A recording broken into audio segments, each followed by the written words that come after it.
Hello BAME farm fans. Right now we're gonna see why I only have a 7-foot mower. One of the reasons we're driving through right now. Yes, a handful of the fields have gates to get through. And they're not wide gates, they are narrower gates. So, that's one of the reasons. Yes, I'd love a wider mower, but because of, landowners' fences and things, it's hard to be wider. Oh, should we leave it in third gear? That's a big fat windrow. We'll do it in second. This pains me a little bit right now to be round baling this, because this field last year, somebody watched the windrow, was absolutely magnificent, clean grass first cutting, and then I come back to cut it for second in the fall, and I don't know, out of nowhere, it's loaded with ironweed. Not just a few, we're talking all you see is ironweed above the grass. How's our bale monitor doing? Well, the finger's starting to move.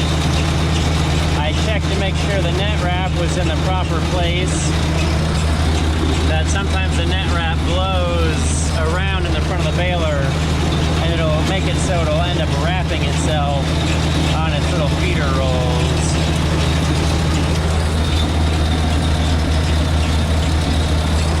I probably could go faster, but I'm running without the wind guard right now.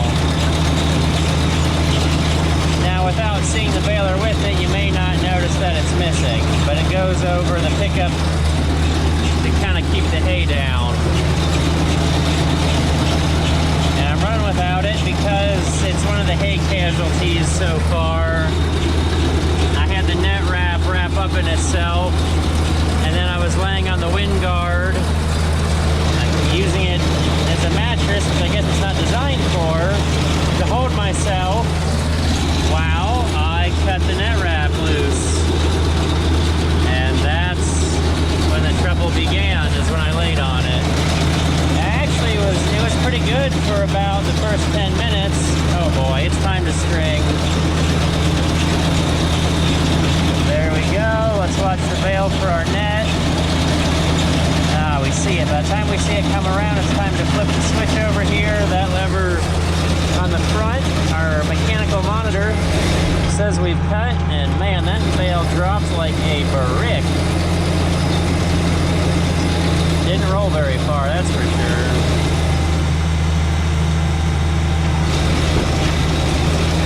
Door down, got the first little bit stuffed in there. Away we go. I didn't get out and check this, but there was dew. We had a light sprinkle this morning. It's breezy, a little bit of sunshine. I figured we're okay, but why not? Let's make one bale before we even check on stuff. It looks dry. It's blowing in the breeze. This is actually a cleaner section right here. Oh yeah, that's dry. That's no big deal. There's no problems. Yeah, we can't see it, but we'll walk over here a wee bit. Here's a little bit. There's some. I didn't think it'd be very nice squares. Plus, it may rain on our parade today. Like, there's enough of this mixed in, and it's like out in the middle. So I'm gonna spend the next eternity trying to get rid of it. I've heard you could spray graze on, and that'll kill broadleaves for many, many years. And then wherever the manure from the animals that eats the hay will kill broadleaves for many, many years. So that could be a liability problem. So, especially with spreading the manure on the fields, that could be a real challenge, especially for making beans grow. I don't know if there's been any testing on, say, what Grazon does to corn. Okay, back to the regular scheduled driving.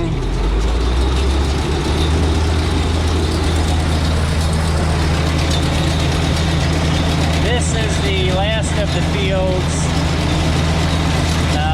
for which the owners were breathing down my neck. I mean, they were one of the nicer ones. There's still plenty more hay to go, but everybody else seems more understanding about what the weather's been doing. Now, the last week of July has been fantastic for getting hay done. The rain finally stopped there after mid-month. Well, it slowed down. It slowed down. We've had a little bit of rain. And there's been some pop-up storms that have missed us or missed the hay field, so that's good. With these fairly big windrows and the super sweep on the baler, I really don't have to bob and weave too much like a drunk driver. Mainly just gotta keep watching the bale monitor. Try not to give you guys whiplash too much, but I know you're on my head, and that could be a doozy to watch. Let's see, we're just about ready to hit. We're over 4 foot on bale size. Suck that big wad in. We push the switch down. There turns the net. It's coming around. We see it. Once we see it the first time, by the time we shut it off, it will have wrapped 2.5 times.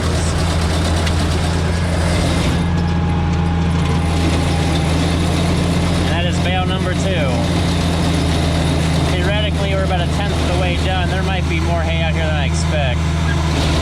This little 3 acres, because it had been horse pasture and only bush hog for eons, made almost think about 100 bales, if not more, per acre last year. It was wild. It was just churning out hay. No fertility problems here at all, except for whatever caused the ironweed. And now you wonder why all the people in olden times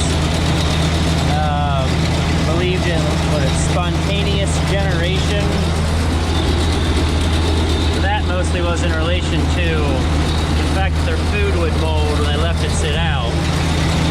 Because they figured it was cooked, where the bacteria and the mold and the microbes coming from. Well, they're in the air. Now, I wouldn't say that there's that much ironweed seed just floating around. It was probably laying dormant in the soil. And when I mowed it for hay, well, that's a little shorter than bush hog, and you let enough light, and that's how the ironweed germinated and got going. And so far, I've pretty well been able to cut it before bloom, so we're not adding any more seed, but there's still enough stem and things out here. There's enough tree shading along this side, we can go to the races and pick it up a gear. Look at how nice and uniform that windrow is. It's very straight, but it's very smooth. You don't see lumps. Now, the very end, there's lumps because that's just kind of how it happens, but this is alluding to the hay surprise we got to get to at some point this season. I thought I would have gotten to it by now, but things just haven't worked out to get video. So we'll leave you guys in limbo on whatever the new hay surprise toy is. I'll give you guys a second to think about that. But, you know, same old routine here, going around up and down, picking up windrows. And somehow managing, based on purposeful sacrifice and sheer inability to plan well and trying to get too much done before rain, I've managed to not really get hay rained on for how wet the year had started out. I don't know how that happened, I really don't. But there's still a lot of hay left, a lot of time. You never know when something's going to get rained on. Woo! Dropping like a brick. That's usually a sign that the hay is a little heavy. And I know probably on the ground it's not super dry. But hey, it's round bales. We can get away with some sins in the round bales.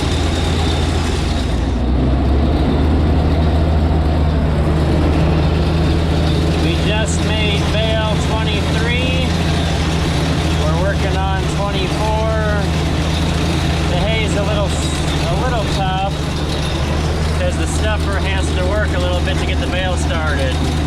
Now once it's rolling, the bale will suck the hay right in. We're on the last windrow.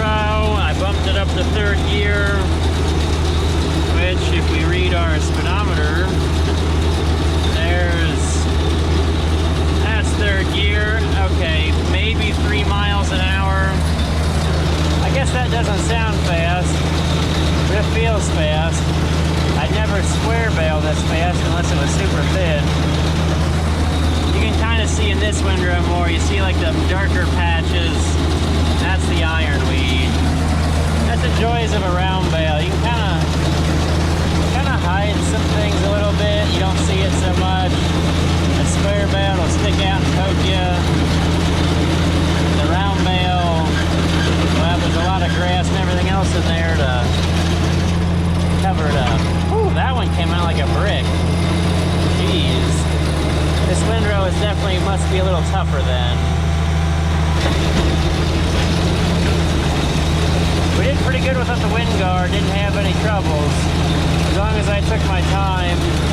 But that's one thing that drives me nuts, seeing on these hay forums and pages, everybody wondering why their baler won't start a bale, and they gotta stand on their head to get it started.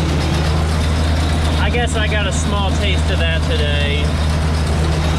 I was flipping that old New Holland 845, the other chain baler, that I could just dump the clutch and away we go and it wouldn't have a problem. And, you know, I guess part of the starting challenge today is, I guess, the hay, but also the fact that having the mega wide, there's the hay stuffer in there, because without the hay stuffer it'd be pickup tines directly into the forming rolls. Oh well, this is bale 25. This is maybe 3 acres. I'm sure this was a 5-acre lot when it was surveyed out, when they, you know, chunked out a farm 30 years ago for houses.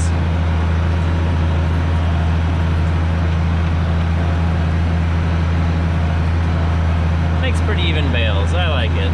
Probably helps if they're only 4 foot wide, so there's not as much width to distribute the windrow over.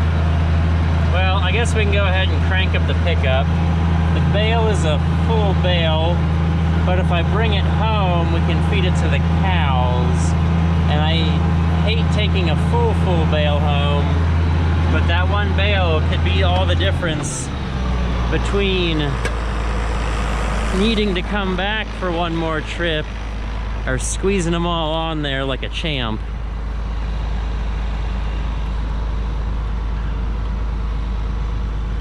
I'll give it a few cranks. Man, that was rough. Had to get out of the seat. Jeez. Don't know what I would do. I guess we'll look at one of these up close. At some point I will get more in-depth inside views, but there's plenty of time for that. Plenty more hay to bale. Nice and round. In fact, I baled some last week and had one rolled down a field. It was so the bale rolled down a hill because it was so round, and it wasn't that much of a hill. And it didn't help that they're only 4 foot wide, because at one point it did an end over end flip. Well, this has been a fun baling video. Hopefully I didn't get whiplash. I'm sorry. But I think that's what I need to figure out how to do, is get like a microphone set up so I can set the camera stationary, watch the baler and talk, instead of trying to come back and do a voiceover. Because I may have forgot the things I was thinking now when I do the voiceover in, well, at this rate, probably 2 weeks once the video gets put up. So I'll catch you guys later with more fun farming action.